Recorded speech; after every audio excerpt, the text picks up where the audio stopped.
It will not be the first time that an AFCON tournament is played in the month of January. However, it will be the first time that an AFCON tournament is played in the month of December. And this one will be going into January in what promises to be one of the best AFCON tournaments of all time to be hosted in Morocco. Welcome to today's video, guys.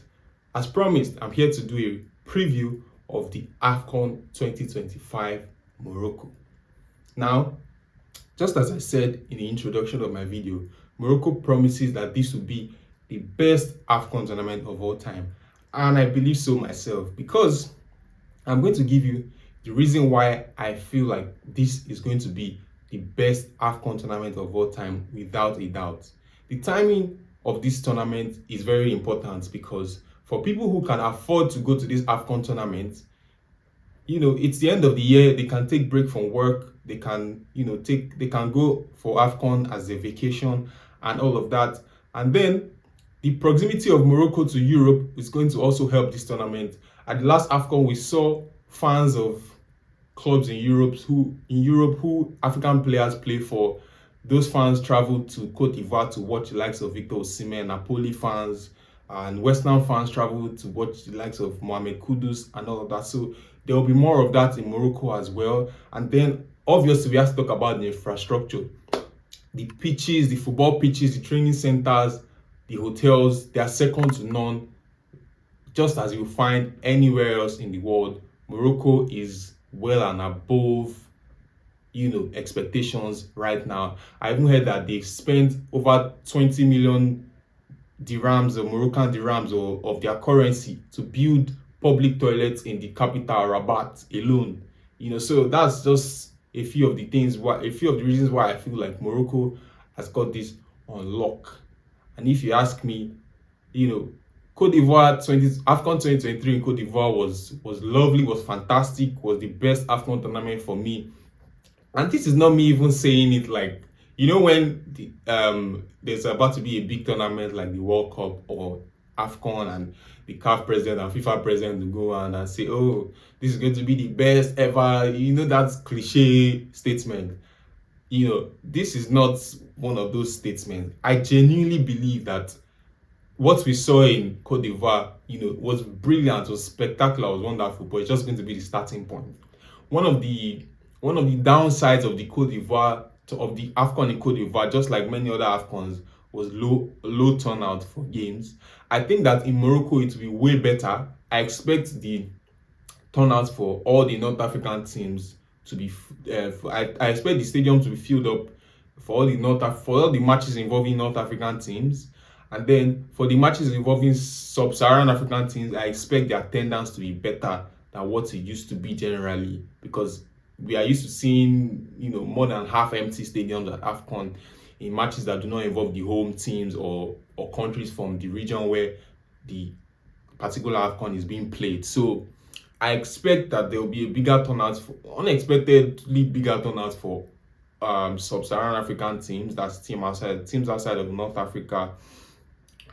So generally, infrastructure-wise, Morocco has got it on lock. They have some of the best stadiums, training facilities, hotels, road network. Everything is just fantastic. They even spend millions of their currency to put public toilets in random areas of the city. They are prepared for this AFCON.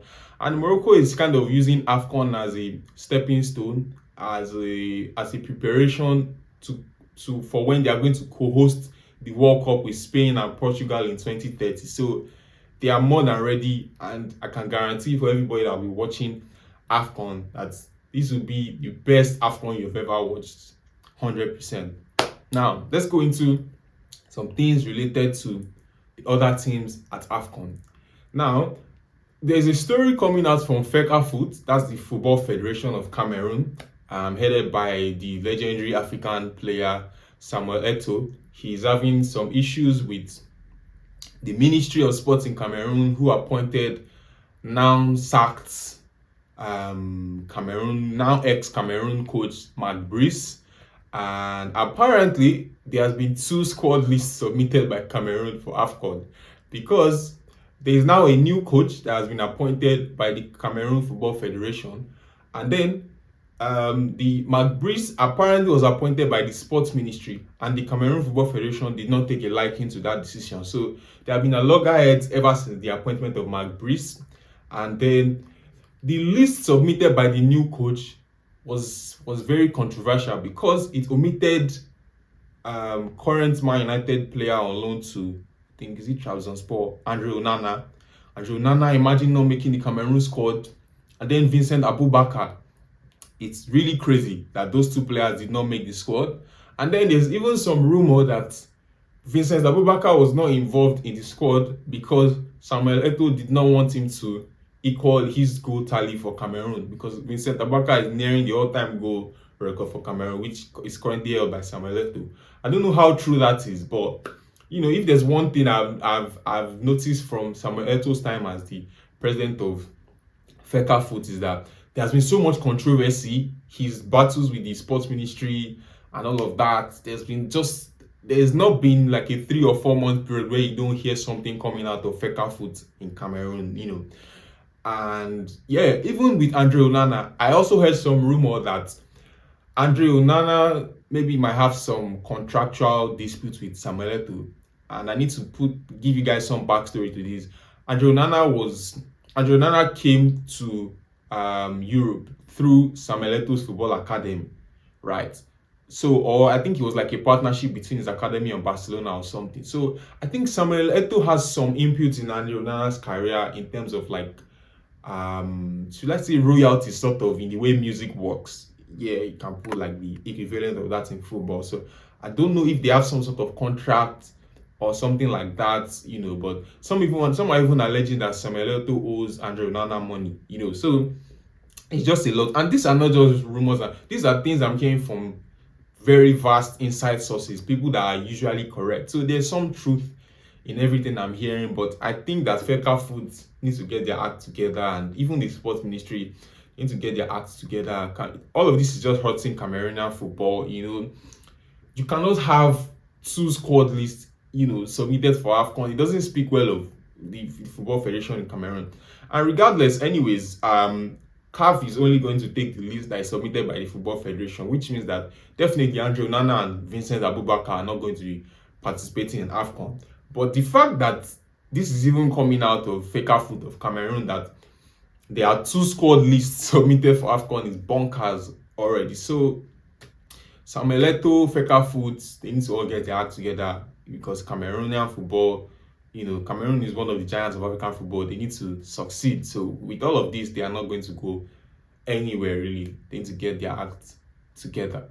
So I want to move on to another story that's also quite controversial, and that's the fact that the informed Cote d'Ivoire player Nicolas Pepe has been nominated from the Cote d'Ivoire squad by Cote d'Ivoire coach MS Faye, and that's reportedly because of his comments on the Morocco football team in particular, just in the weeks leading up to AFCON, where he said, so I don't have the exact words, but he said something along the lines of Morocco, how can people see Morocco as giants or something like that, when they've only won one AFCON, and the one AFCON they won was way back, probably more than 40 years ago.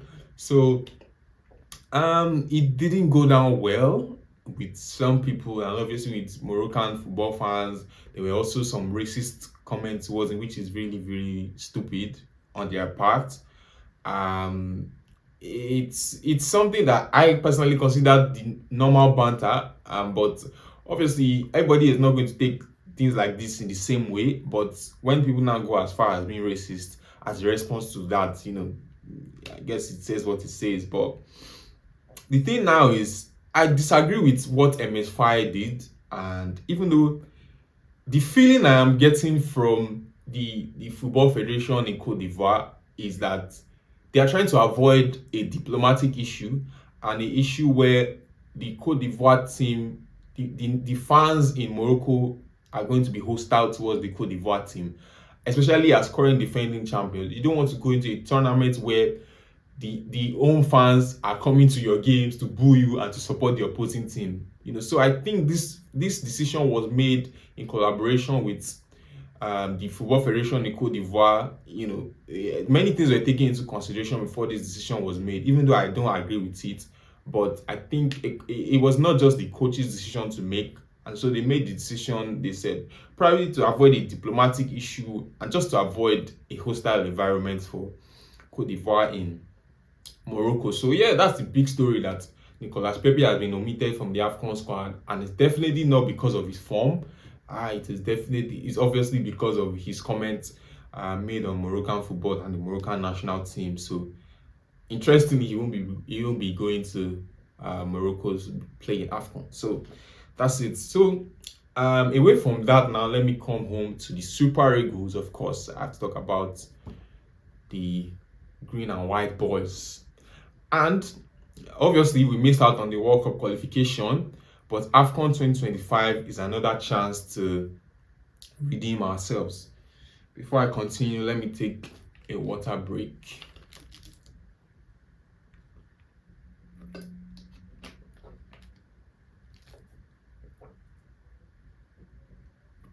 Yes, so like I said, we missed out on World Cup qualification. We lost to Congo in the playoffs, but AFCON 2025 is a chance to redeem ourselves. And so Chelle and the boys are looking to secure Nigeria's fourth AFCON title. I'm not very optimistic about our chances, honestly, but if you look at it, let me start from the squad list, right? Let me start from there. There's a couple of new names in the squad, the likes of Ebenezer Akinsamiro, who is currently on loan at Pisa from Inter Milan, who is doing pretty well, starting for Pisa, which is nice. Finally made the squad. I think that was expected. I'm not going to talk about all the new names because I'm not going to act like I know all of them, but I will just talk about the notable omission and the notable addition, which for me, obviously, we have to start with Maduka Okoye. And this came as a surprise to everybody because since his return from the suspension due to some issues related to gambling or something like that, I think Maduka Okoye has been decent. He has been improving, and so there has now been this issue recently where people say it should be Super Eagles number one, it should be Stanley Wabali, it should be Maduka Okoye, it should be Stanley Wabali. So I personally think that he's a very strong competition to Stanley Wabali, but just the omission of him from this squad, obviously raised eyebrows because even for me, I think he's our best goalkeeper currently. But I obviously tried to do my research, find out why he was omitted from the squad, and then realized that I saw that some people were saying that he asked the coach for guarantees or for guarantee that he'll be the starting player, he'll be number one at AFCON. And if that's the case, obviously I don't agree with that, because especially as a goalkeeper, except your number one gets injured, really, you can't get any guarantee that you'll be the number one goalkeeper, except you've already been the number one before then. And people don't just change goalkeepers in a tournament generally. So they usually use like friendlies or other low stakes games to do that. That could be the case. But obviously, I have followed Nigerian football long enough to know that I can't believe everything hook, line, and sinker. There is also the chance that Maduka Okoye did not come to AFCON. Is not on the AFCON list for other reasons. I'm not speculating, really. I'm just saying because I have seen so many issues like this before. But I think the first reason I stated is probably more likely. I just feel like, personally, if I look at it, if I'm Maduka Okoye and I just came back from a suspension that was some months, and I've gotten back by my starting position in Udinese, and now I want to go off to AFCON for probably some weeks, 3 weeks, 1 month, depending on how long Nigeria goes in the tournament. And I don't know if I'm going to be the starting goalkeeper. I'm just going to be on the bench, not playing. A player of my caliber, I'm not saying I will do what Maduka Okoye did, but I will probably think about it properly. So yeah, his addition, just to bring this particular issue to a close, his omission from the squad was controversial. Yeah, yeah, that's just it was really controversial. So, and of course, Cyril Dessers is back in the squad, which for me is very surprising because after that game where I can't remember the game, which game it was right now. There was a game where after we played that game, the NFF came out to deliver a very scathing criticism of their own, really, which was very stupid because I thought, why would you even think about doing this? The NFF official media department or something like that. I think it was the game against South Africa, where him and Trostekon came under some scrutiny from the same NFF who were owing them bonuses, by the way, as at that time, it only got settled before the playoff game against Gabon. So, um, this is confusing, but anyways, Surdesa is going to really be on the bench for most of this tournament. I think everybody knows that. I don't expect him to be a key player of the squad, except we suffer some type of injuries, which I hope not. Yeah, he's going to be on the bench for most of this tournament. So I'm just generally surprised that he's back in the squad. So yeah, this is it's a surprise to me. Yeah, so if you ask me, I'll say I think that Cyril Dessers would not really play at AFCON. So yeah. So let me go to the last prompt on this list. That's what Nigerian football fans should expect from the Super Eagles at AFCON 2025. This is a very short preview, by the way. Obviously, I'll be doing other videos as AFCON is going on, so we'll be covering AFCON proper. Honestly, I have to say this to Nigerian football fans. Super Eagles, you guys, Nigerian football fans should not have their hopes up about this AFCON tournament because I don't know. It's I think I've not really watched an AFCON tournament in the past 10 years where I've always felt like Nigeria should win it, except for maybe 2022.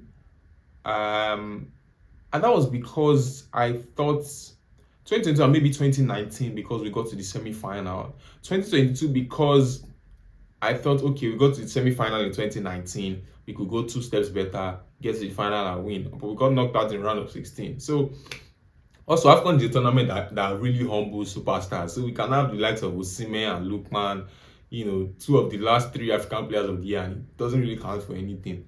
I mean, we didn't even qualify for the World Cup. So AFCON is a very, very difficult tournament. Sometimes it defies logic.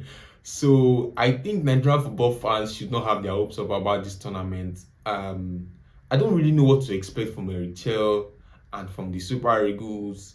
I think that our defense is very, very sketchy. Benjamin Frederick is out. Trostekong has retired. It's not looking good for our defense, We have Calvin Bassey, yeah, we have Semi Ajayi, but other than those guys, I don't really think there's anybody I can see in the starting lineup and say, oh yeah, I 100% trust that this person will be spectacular for us. So Itu Sanusi is there, questionable. I don't know. I think that's my biggest concern. I think for midfield, Ebenezer Akinsamiro will be like one of the revelations of this tournament, I predict. Yeah. As for our attack, I don't think our attack has never been an issue of the players. It has just been whether they deliver on the day, whether they can create things for the team without Victor Osimhen, obviously, whether they can impact the game when Victor Osimhen is not playing, which is always an issue for us because you see how we struggled in the World Cup qualifiers when Osimhen was not in the team. So that's always been the issue with our attack. But the place I'm most concerned with is our defense. And probably our goalkeeping area too, because Stanley Wabali has been quite questionable in recent weeks. in recent months with the World Cup qualifiers, certain errors here and there. Some people are also alleging that maybe he has some personal issues he's dealing with. Obviously, the loss of his parents, which was quite sad, might be affecting him personally in some way. So that's also an area of concern in the goalkeeping area, because he's also coming into this tournament recovering from an injury. We don't really know physically how he is, So that's the another thing. So I just want to tell Nigerian football fans: do not get your hopes up about this tournament. Do not get your hopes up about the Super Eagles. Don't get your hopes dashed, because just watch this team with an open mind. If we go far, if we win, good for us. If we don't win, also good. So you don't get your hopes up. It's just I think it's a very normal stance to have, considering the World Cup qualifiers that we had, the horrendous World Cup qualifiers that we had. So if we're going by that, which was just like a couple of months ago, then you can say that, oh, we're not going to really do anything in this AFCON, because it's the same African teams we are playing that we're going to play. Although, yeah, tournament football can be very different, but yeah, it is what it is. So let me just give a general prediction to round this up. My dark horse for this AFCON tournament, I think, probably be one of the smaller countries. I think Uganda, for real.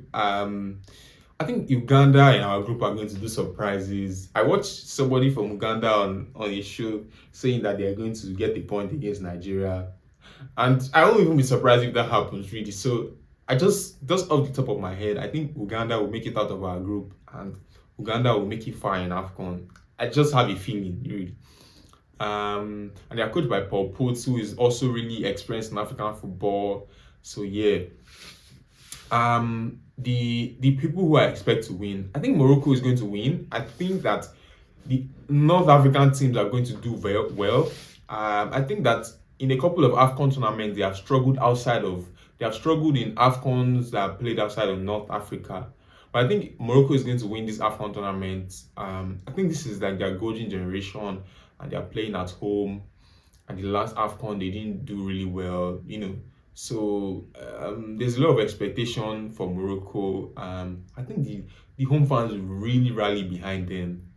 So I think Morocco will win it. To be really difficult for them, but I think they will win it. I tip Morocco to win.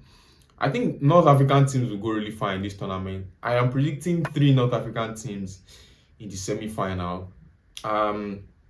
Yeah, so that's just for me, who's going to be. I'm not going to make any predictions on the player of the tournament or highest goal scorer yet. It's probably going to be Victor Osimhen, if he's on form. Yeah. So yeah, I think so. But I'm not like very, very 100% on that. But the 2 predictions that I'm making strongly is that Uganda are going to be the dark horses, people that are going to make a couple of upsets. They might take points off us in our group self. So, and then Morocco to win the AFCON tournament. So yeah, guys, that's where I come to a close in today's video for my AFCON 2025 preview. As I said in my previous video, this month is going to be really busy on my channel. In the coming weeks in December, there'll be some AFCON videos around AFCON, and there will be a couple of vlogs, and there will be my recap of the year 2025 and my predictions for 2026. So yeah, that's just it. So thank you guys for watching to this part of the video. If you enjoyed the video, please share to all football fans and all sports fans and everybody. And thank you to all my subscribers who have been rocking with me so far. This is my first video on this channel, and until my next video, guys, is bye for now. Ciao.